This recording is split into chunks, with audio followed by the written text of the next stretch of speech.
जय श्री कृष्णा। क्या आप जानते हैं कि श्रीनाथ जी का प्राकट्य कैसे हुआ था?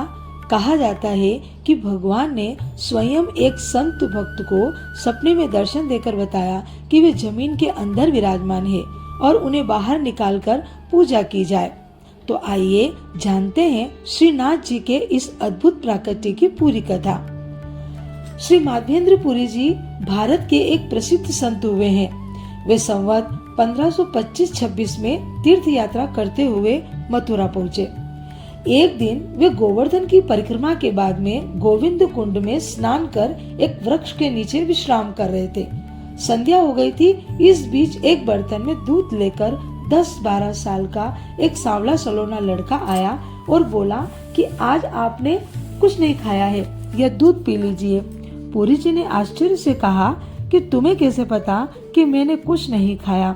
तो लड़का बोला कि मेरी माँ पानी भरने आई थी, वह आपको देख गई है, इसीलिए मैं आया हूँ। वह लड़का चला गया, पर वह रात को पुरी जी के स्वप्न में आया और कहने लगा कि मैं ही गोपाल हूँ, मैंने ही गोवर्धन धारण किया था। यवन अत्याचारों के भय से मेरी पुजारी मुझे यहाँ मिट्टी में दबाकर चले गए थे। करीब 400 साल से दबा पड़ा हुआ हूँ, अब निकाल लीजिए। सुबह हुई तो पुरी महाशय ने सपने की बात गांव वालों से कही। सबने मिलकर सपने में बताई जगह को खोदा तो सचमुच एक सुंदर गोपाल मूर्ति निकली। वही पर्वत पर एक कुटी का निर्माण कर गोपाल जी की सेवा सूरी कर दी गई। बाद में संवत 1537 में जब आगरावासी श्री पूरणमल क्षत्रिय ने वहां एक पक्का मंदिर बनवा दिया, तब वह स्थान गोपालपुर गांव में बदल गया। 2 साल के बाद में गोपाल देव ने माधवेंद्र पुरी से सपने में कहा, इतने दिन मिट्टी में दबे रहने से मेरे शरीर में जलन होने लगी है, पुरी धाम से चंदन लाकर मेरे शरीर पर लेप करा दो।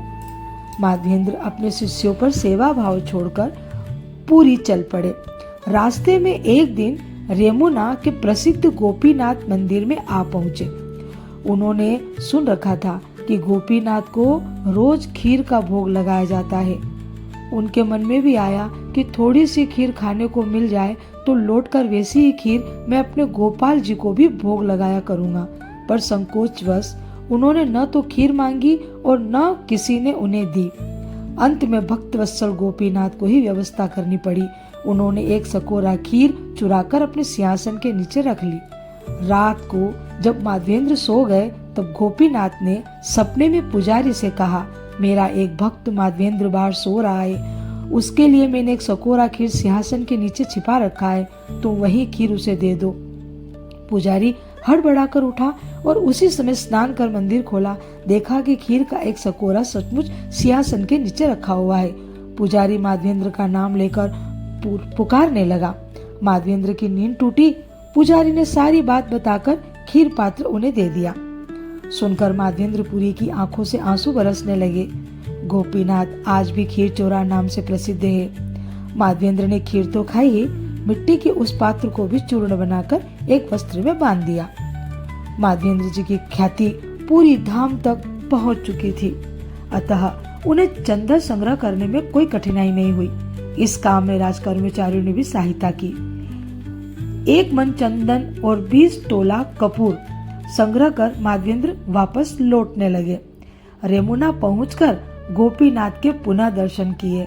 इतना सब सामान लेकर मथुरा तक पहुंचने में माधवेंद्र को कष्ट होगा, तकलीफ होगी, यह सोचकर गोपाल देव ने रात को सपने में आकर कहा, माधवेंद्र, गोपीनाथ में और मुझ में कोई अंतर नहीं है, इसलिए तुम सारा चंदन कपूर गोपीनाथ के अंग पर ही लेप करा दो, मेरी ज्वाला इसी से शांत हो जाएगी।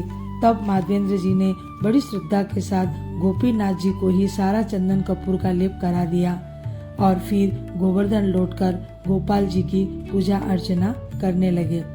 तत्पश्चात सन 1483 में श्री माधवेंद्र जी ने शरीर छोड़ दिया। इधर लगभग 15 वर्षों के बाद मथुरा के मंदिरों में अत्याचारों ने तोड़ फोड़ प्रारंभ कर दी।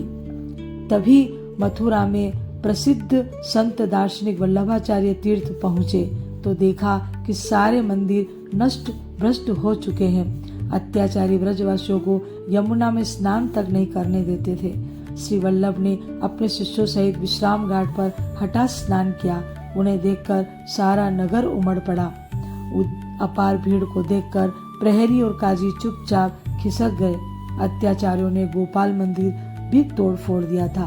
पुजारी लोग भय के मारे गोपाल जी को गोवर्धन से 1 मील दूर श्याम ढाक नामक स्थान पर ले जाकर पूजा करने लगे।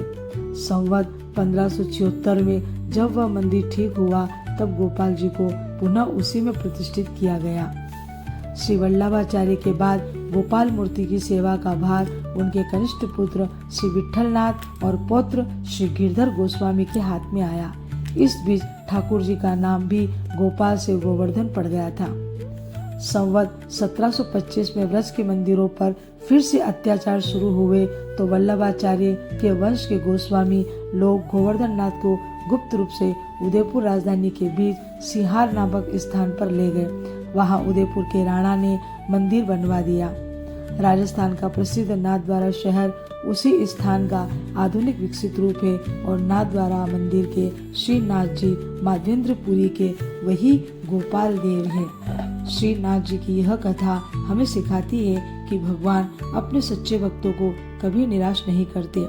अगर आपको भी श्री नाथ जी की यह दिव्य कथा अच्छी लगी हो तो वीडियो को लाइक और चैनल को सब्सक्राइब जरूर करें। जय श्री कृष्णा, जय श्री राधे।